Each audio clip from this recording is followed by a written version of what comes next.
লুচ্চা মনে পাড়ে গেছে, ঠিক হয়েছে। তুই কিছু বললি নাকি? না না, তুমি কানে কম শুনো নাকি? এখানে বসো। খেয়েছে সব এই ইঞ্জেকশন লাই ভেঞ্চে পড়েছে, ইঞ্জেকশন লাই। চলো। কি রে হলো? ওই শালা লুচ্চা ওই পারে কারবরকে দেখতে যাই, সাইকেল থেকে উল্টে পড়িয়েছে। তো বলছিস কেন? এটা তো দাদু হয় না? তুই তো বিশাল 8 টাকা ছেলে আছিস রে। এই শালা ডাক্তার বেশি কথা বলবি, তোর পুক্তি ইঞ্জেকশন দিবি।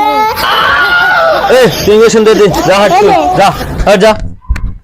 যদি লাগে তাহলে মুখে সাউন্ড করবেন। হ্যাঁ ঠিক আছে।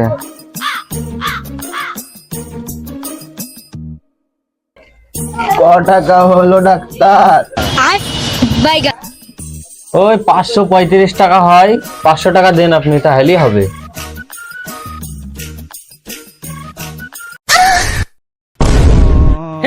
हे प्रभु हे हरि राम कृष्ण जगन्नाथ प्रेमानंद, ये क्या हुआ?